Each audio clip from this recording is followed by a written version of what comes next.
वजह चाहिए, इंस्पिरेशन चाहिए, कौन है वो और वो कहाँ से आएगी? दोस्तों, doctor APJ Abdul Kalam students के लिए उनसे बड़ी कोई इंस्पिरेशन इस पूरी दुनिया में नहीं है। दोस्तों, डॉक्टर एपीजे कलाम का संपूर्ण जीवन लाखों करोड़ों लोगों के लिए प्रेरणा का एक ऐसा स्रोत है जिससे हर व्यक्ति कुछ सीख सकता है और अपने जीवन में बेहतर इंसान बन सकता है। अपने सपने को पूरा करने के लिए सर पूरे लगन और मेहनत से पढ़ाई करते थे और अपने हायर स्टडी के लिए उन्होंने मद्रास इंस्टीट्यूट ऑफ टेक्नोलॉजी में एडमिशन के लिए अप्लाई किया। जब MIT के चयनित उम्मीदवार की लिस्ट में उनका नाम आ गया, उनका नाम एडमिशन के लिए शॉर्ट लिस्टेड हो गया, तब कलाम सर के खुशी का कोई ठिकाना नहीं था। लेकिन उस टाइम MIT की फीस बहुत महंगी थी, उनको कम से कम 1000 रुपए की जरूरत थी। दोस्तों, 1950 के दशक में एक साधारण परिवार के लिए 1000 रुपए बहुत ही बड़ी रकम हुआ करती थी। पर कलाम सर ने हिम्मत नहीं हारी और कई दिन गुजर गए, लेकिन पैसों का कोई इंतजाम नहीं हुआ।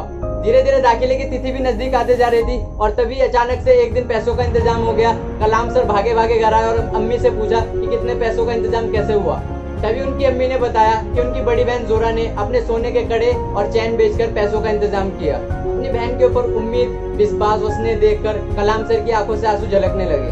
दोस्तों, MIT अर्थात मद्रास इंस्टीट्यूट ऑफ टेक्नोलॉजी में स्टडी के दौरान कलाम सर के सामने एक और बड़ी चुनौती आन पड़ी। कलाम सर को अपने 6 कलीग्स अर्थात 6 सहपाठियों के साथ मिलकर एक फाइटर एयरक्राफ्ट बनाने का डिजाइन प्रोजेक्ट दिया गया। कलाम सर अपने साथियों के साथ उस प्रोजेक्ट पर काम करने में लगे हुए थे, तभी अचानक प्रोफेसर श्रीनिवासन रिव्यू के लिए वहां पे पहुंच गए। फिर प्रोफेसर श्रीनिवासन ने कलाम सर की ओर देखा और कहा, देखो नौजवान, मैं तुम्हें इस काम के लिए 3 दिन का समय दे रहा हूँ। अगर तुमने सोमवार तक मुझे इससे बेहतर डिजाइन नहीं दिया तो तुम्हें अपनी स्कॉलरशिप से हाथ धोना पड़ेगा। इतना सुनने के बाद कलाम सर ने फिर भी हार नहीं मानी और अपने साथियों के साथ जुट गए उस काम में। उस रात उन्होंने खाना भी नहीं खाया था। अगली सुबह वो जैसे इंस्टीट्यूट के लिए रवाना होने लगे, उनके कंधे पर किसी ने हाथ रखा। उन्होंने पीछे मुड़ के देखा तो प्रोफेसर श्रीनिवासन सर खड़े थे। प्रोफेसर एयरक्राफ्ट के डिजाइन को देखकर बहुत ही खुश हुए। उन्होंने सर की पीठ थपथपाई और गले से लगा लिया।